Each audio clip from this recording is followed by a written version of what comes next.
back-to-back upcoming. Just what's Kawhi's plan for Milwaukee, Portland? We'll decide. We don't know yet. Hasn't been decided if he'll play either. Either or both, because we do have days off. But we also have a lot of days to give him rest. So that's the tough one right now. You know, he practiced, but we still may change that. How about the rest of the group? Are there any plans with any of the other guys? No, what we're doing is funny. People always load manage doing games. What we're trying to do a better job of, like Lou didn't practice today, Pat didn't practice today. Kawhi actually did practice today, but we pulled him out because we're thinking, why should we do that? But Paul George went more today, so we're just trying to figure out a way of getting through these games. How's that change practice when Lou and Pat both aren't? It wasn't that as good. But to me, our other guys have a chance of running stuff, getting involved, so that's not bad. How hard can you go practice while you manage guys' loads? Oh, you can still go. I mean, you still go hard. Like we did a lot of skeleton today, to be honest. We didn't do a lot of live action. Guys are pretty banged up right now, so we decided less hitting, more brain, and so we took that route today. So about incorporating the ball slowly into some of the live work and it's not gonna be that hard. What he does is pretty simple. What we're running pretty much fits what he does. I think there's one action we'll add once he's full blown. Paul George.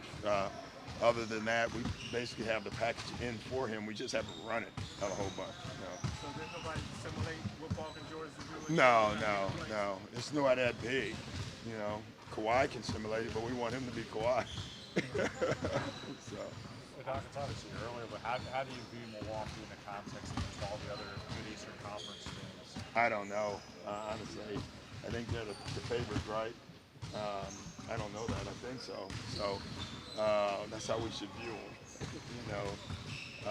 They're a hell of a team. They're well coached. They have the MVP, on their team. But they also have very good role players and players who understand how to play off a great player. And so they're a heck of a basketball team. I mean, Giannis is Giannis, but it wouldn't take away from what Kawhi and the guys in Toronto did during that series. Well, they had a lot of length. They had a lot of length. They packed the paint very well. That's what every team tried to do. When you're in a series, I think you get better and better at it, honestly. And I think it's made easier by that, but it's still hard. He's a great player. Would you mind sharing with us your philosophy when you play against the Bucks and you have the MVP and Giannis versus the others? What's your strategy? Do you let Giannis get off, or do you let the focus on Giannis and let the others get off? We try to stop them all. How much do you watch the other teams this time of year? Oh, I watch a lot. Yeah, I mean it's early, but you still watch. Especially when you're preparing for each team, you watch the teams that they played against. I'm not watching teams in our conference as far as record-wise. I don't pay any attention to that. But I'm just watching teams play each other and how they're playing each other. I do that more than record. I don't think I look at record probably the last 5 games of the year. I don't, nothing you can do with that because at the end of the day, you just got to win games. Have there been any other teams that have stood out to you other than you all so far, just kind of keeping the NBA games? I haven't looked at it in that context. I'm just looking at it as I watch them play them and see what they're doing to see if we can do something against that team. But I'm not out like giving the NBA power ranking. I don't have that yet. So. Looking at some of the early season numbers, 2 things that stuck out to me. Are you going to be the numbers guy this year? I'm getting that feeling. So, yeah. Only now? Yeah. Did I not catch on last year? Oh, wow. You guys are playing at a much slower pace this season than last season, and you guys are rebounding much better. Yeah. So what do you make of both of those 2 kind of developments early? We've decided to rebound better. And we're taller, we're bigger, we should rebound better. So I don't think that number surprises anybody, really. And I think with the guys we've added and having Paul out, our pace is not going to be as fast as last year. It can be faster, but I'm not that concerned. So do you think it'll pick up a little bit? A little bit, but I don't know if we need to pick up more. But it will just by nature. Once you have another shooter that spaces the floor opens up in transition more, and usually we'll get quicker baskets. Phoenix, the 130 points allowed. You guys allowed less than 100 3 times. Yeah. What's gone into that defensive? I don't know, Andrew. I just think we were more focused. I think the Utah games were interesting because I thought the first game they defended us. We didn't really defend them back. And I thought the other night, we decide, all right, we're going to defend the defensive team, and that'll make us win the game. So I think they're starting to have better defensive confidence, and that's going to keep growing, hopefully. Well, I got a big from Chicago. AD yesterday said that Chicago is sort of the mecca of basketball. Do you agree with that? AD yesterday said that Chicago is the mecca of basketball. Yeah, he's right.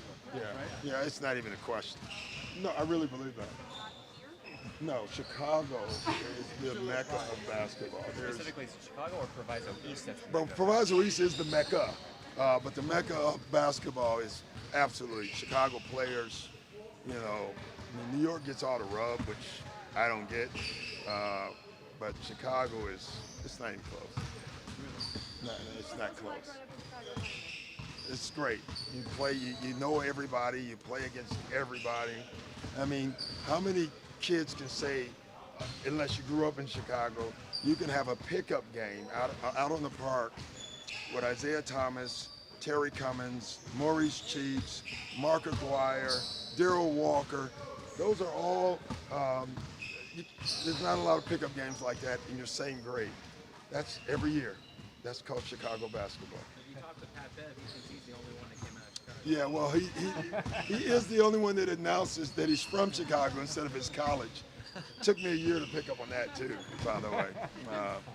What's the one time you and Who are you going up against? Isaiah. Yeah, it was Isaiah,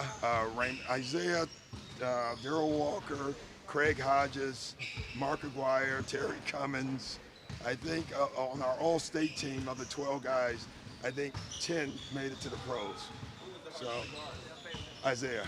Yeah, I don't think that was a hard question. What the hell's wrong with you? So is this the one time you and AD are probably going to agree on things this year? Yeah, me and AD is first of all, that's a very good, finally a good answer out of AD. And that was a very good answer by him. What wasn't a good answer? Huh? What wasn't a good answer? All the other ones. You mentioned the teams. Like, what do you think of what you guys have gotten from that so far defensively on how you guys have used your length?